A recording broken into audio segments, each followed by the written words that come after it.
সুপ্রিয় দর্শক, আসসালামু আলাইকুম। আপনাদের সবাইকে স্বাগত জানাচ্ছি এখনকার আলোচনায়।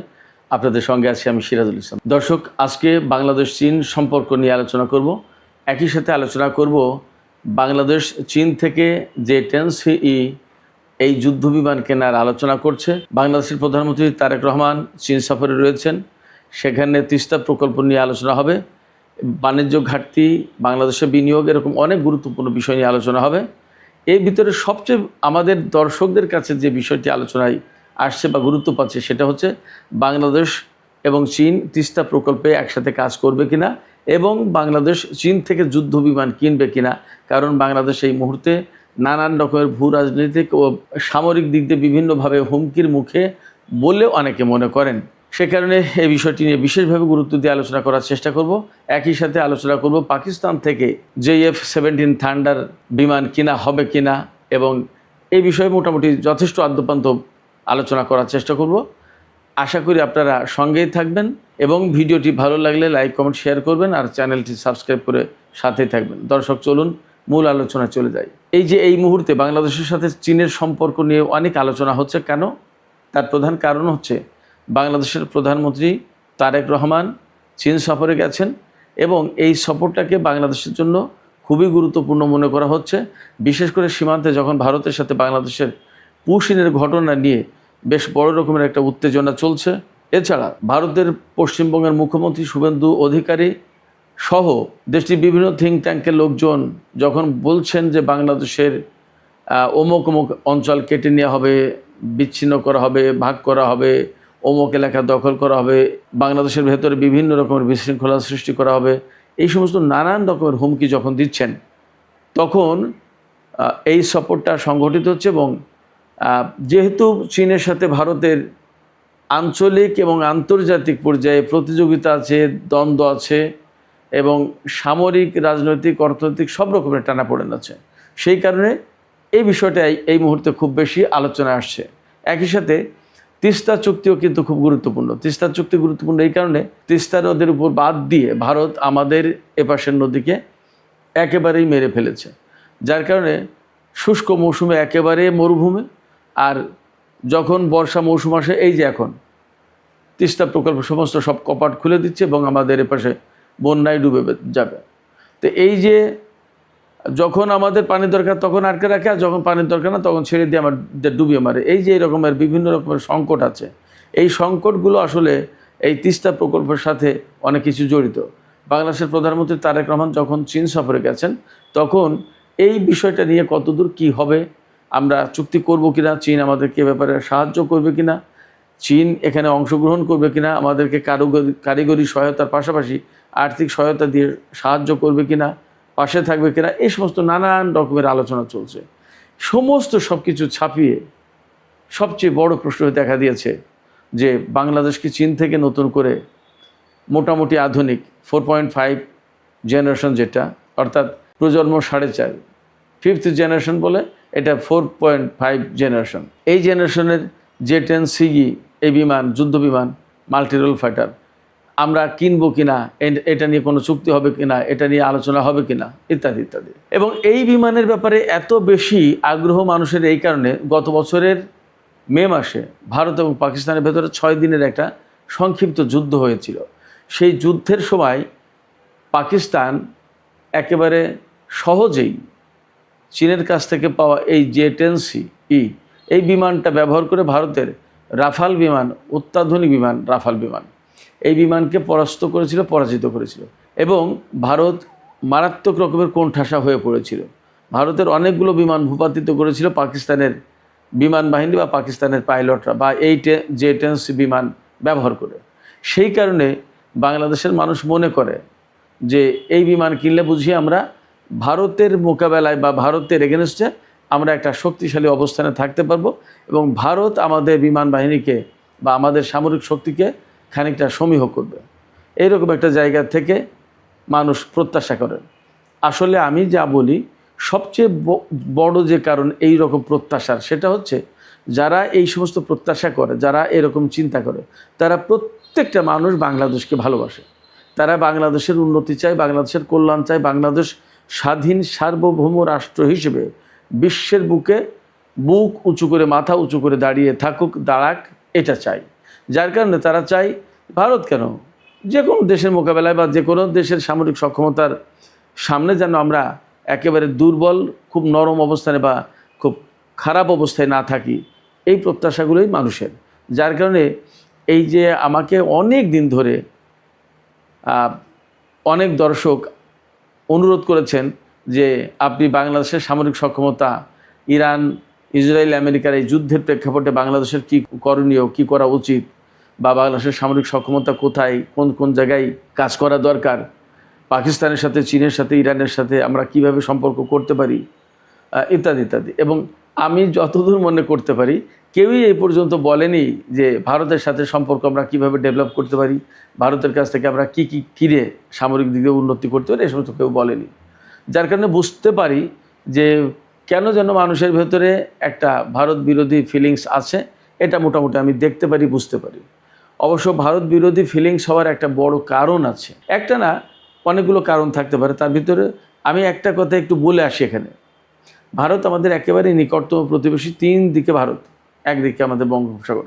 সেক্ষেত্রে ভারত আমাদের আসলেই খুবই গুরুত্বপূর্ণ এবং নিকটতম প্রতিবেশী তো বটেই, গুরুত্বপূর্ণ প্রতিবেশীও বটে। ভারতকে মাইনাস করে আমাদের চিন্তাভাবনা করা খুব কঠিন। এই জায়গায় আমরা আসলে ভারতকে বন্ধু হিসেবে, সুন্দর, ভালো, সৎ এবং সুপ্রতিবেশী হিসেবে দেখতে চেয়েছি বা দেখতে চাই। কিন্তু মুশকিলটা হয়েছে, আমি আরেকটু কথা বলি, আমাদের 1971 সালে ভারত যে মুক্তিযুদ্ধে আমাদের যে স্বাধীনতা অর্জনের ক্ষেত্রে তারা যে সহযোগিতা করেছিল, তার জন্য আমাদের কৃতজ্ঞতা এবং ধন্যবাদ আছে। কিন্তু এই স্বাধীনতার পরেই তারা যে কাজগুলো করেছে, সেই কাজগুলো কিন্তু আমাদের দেশের স্বার্থে, আমাদের ভৌগোলিক সীমানার স্বার্থে, আমাদের স্বাধীনতা, সার্বভৌমত্বের স্বার্থে, আমাদের জনগণের স্বার্থে খুব একটা বেশি যায়নি। বাংলাদেশ স্বাধীন হওয়ার পরেই কিন্তু ফারাক্কাবাদ চালু করেছে এবং শেখ মুজিবুর রহমানের কাছ থেকে অনুমতি নিয়ে পরীক্ষামূলক চালু করা হয়েছিল। সেই পরীক্ষামূলক চালু আর জীবনে কোনোদিন শেষ হলো না। পরবর্তীতে আমরা ফারাক্কাবাদের কতটা নির্মম শিকার আমরা বাংলাদেশের প্রত্যেকটা নাগরিক কম বেশি জানি, ভারতের লোকজনও জানে, আন্তর্জাতিক সম্প্রদায়ের লোকজনও জানে। এটা আন্তর্জাতিক একটা ইস্যু। এরপরে তিস্তা প্রকল্প, একই কাহিনী। তিস্তার উজানে বাদ দিয়ে আমাদের উত্তর অঞ্চলের সবচেয়ে বড় নদী তিস্তা, সেই তিস্তা নদীকে একদম মেরে ফেলেছে, ধ্বংস করে দিয়েছে এবং আমরা এখন মরুভূমি প্রায় উত্তরাঞ্চল। বর্ষাকালে পানি ছেড়ে দিলে আমরা ডুবে মরি, নদীর নাব্যতা নেই, স্রোত নেই, নদীর বাদ দেওয়ার কারণে স্রোত নেই আমাদের পাশে। দিন দিন নদী ভেঙে চর পড়ে নদীর নাব্যতা হারিয়েছে। বর্ষাকালে যখন প্রচণ্ড রকম বেগে পানি ছেড়ে দেয়, প্রচুর পরিমাণে পানি ছেড়ে দেয়, আমাদের নদীতে ধারণ ক্ষমতা না থাকার কারণে, নাব্যতা না থাকার কারণে সেই পানি একাকার হয়ে যায়, একুল ওকুল দুকুল ছাপিয়ে বন্যা সৃষ্টি করে এবং আমাদের ফসলের ক্ষতি হয়, মানুষজনের ক্ষতি হয়। প্রতি বছর আমরা আর্থিক সংকটে পড়ে যাই, বন্যায় ক্ষতিগ্রস্ত হয়ে।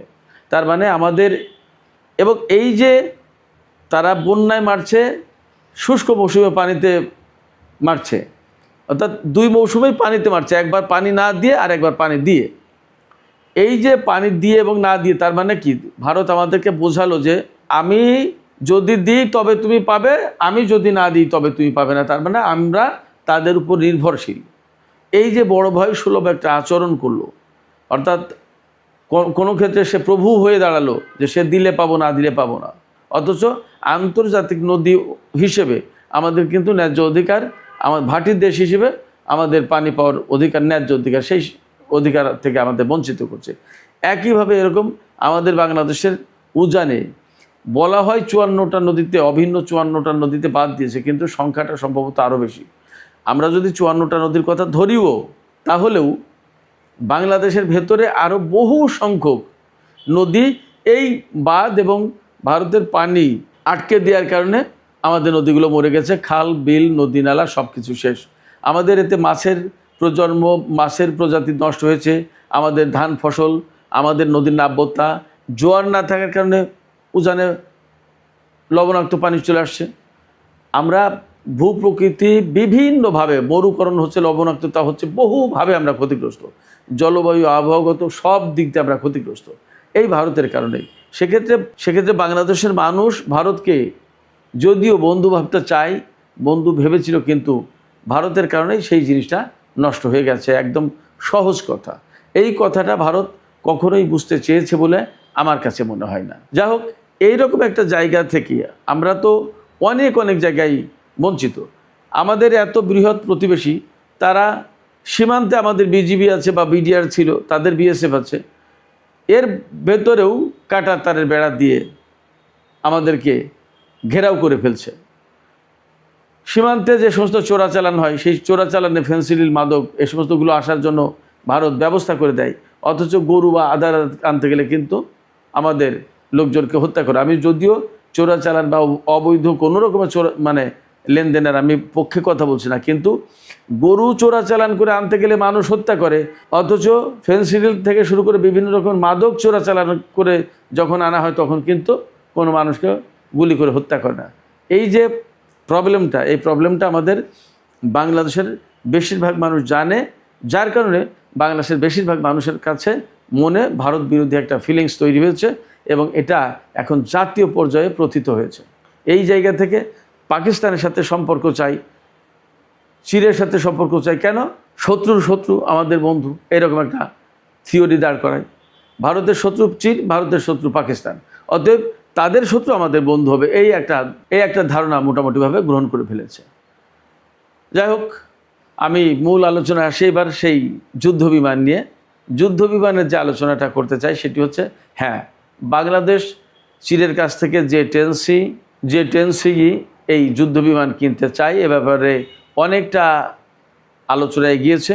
বিশেষ করে অন্তর্বর্তী সরকারের আমলে এই বিষয়গুলো নিয়ে অনেকটা কাজ হয়েছিল। বর্তমান যে সরকার, বিএনপির নেতৃত্বাধীন সরকার বা বিএনপির সরকার, এই সময়েও এই আলোচনা এগিয়ে যাচ্ছে। এই আলোচনা বাতিল করা হয়নি, বরং চুক্তিটা কীভাবে টেকনিক্যালি সুন্দরভাবে করা যায় সেইটা নিয়েই আলোচনা হচ্ছে। বর্তমানে যে সফর চলছে প্রধানমন্ত্রীর, এই সফরে এটা খুবই গুরুত্বপূর্ণ এজেন্ডা এবং এই বিষয়ে আলাপ আলোচনা তো হবেই। চুক্তি যদি নাও হয় তাহলে চুক্তির খুব কাছাকাছি চলে যাবে, এরকম একটা ব্যাপার। সেক্ষেত্রে বাংলাদেশ 20টা থেকে 24টা যে 10C বিমান কেনার চিন্তা করছে, এরকম তথ্য।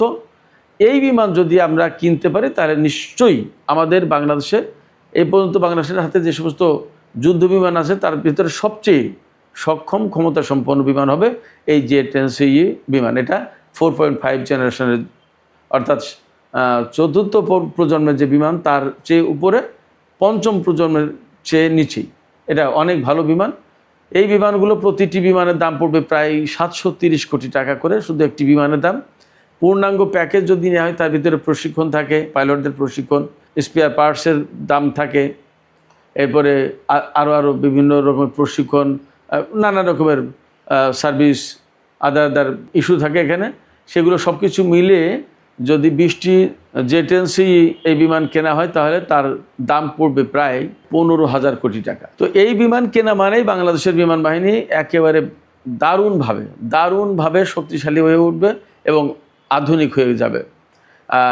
এর পাশাপাশি যদি পাকিস্তান থেকে আপনার JF-17 থান্ডার এই বিমান কেনে তাহলে আরও আধুনিকায়নে আরও খানিকটা এগিয়ে গেল। তার যে 10C কিন্তু উন্নত বিমান, JF-17 যেটা পাকিস্তানের কাছ থেকে কেনা হবে তার চেয়ে কিন্তু যে 10C বিমানটা আরও বেশি শক্তিশালী এবং উন্নত, দামও বেশি, দামও প্রায় ডাবল।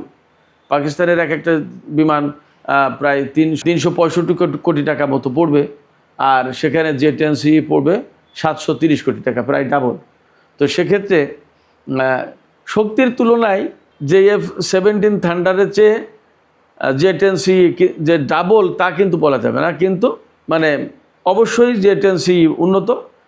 এই দুই বিমান থাকলে যা দাঁড়াচ্ছে, যে JF-17 এটাও কিন্তু চীনা প্রযুক্তির, পাকিস্তানে অ্যাসেম্বল করা, পাকিস্তানে তৈরি, চীন এবং পাকিস্তান মিলে করেছে এটা। আর যে 10C এটা কমপ্লিটলি চীনের। তার মানে এই দুই ধরনের বিমান যদি বাংলাদেশে আসে তাহলে দুটো জায়গায় চীনের প্রযুক্তি, চীনা ছোঁয়া কিন্তু আছে। তো সেই জায়গা থেকে এই দুই রকমের বিমান যদি গোটা 50 বাংলাদেশের হাতে আসে তাহলে বেশ খানিকটা শক্তিশালী হয় বাংলাদেশের বিমান বাহিনী। বাংলাদেশের বিমান বাহিনীর হাতে এবং তো যতদূর জানা যায় প্রায় 79-80টি যুদ্ধ বিমান আছে। তার ভিতরে আমাদের এখন পর্যন্ত যে বিমান আমাদের হাতে আছে যুদ্ধ বিমান, তার ভিতরে সবচেয়ে ভালো বিমান হচ্ছে MiG-29। এই MiG-29 পরে যে বিমান সেটা হচ্ছে যে F-7 বিজি। তো এই F7 সিরিজের যে বিমানগুলো, এই বিমানের মডেল কিন্তু তৈরি হয়েছে 1960-65 সালের দিকে। সেই বিমান আমরা কিনেছি 2011 সালে চুক্তি হয়েছে, 2013 সালে কিনেছি চীনের কাছ থেকে বেশ কিছু বিমান। তো MiG-29 পরেই এই যে F7 সিরিজের বিমান আমাদের হাতে আছে।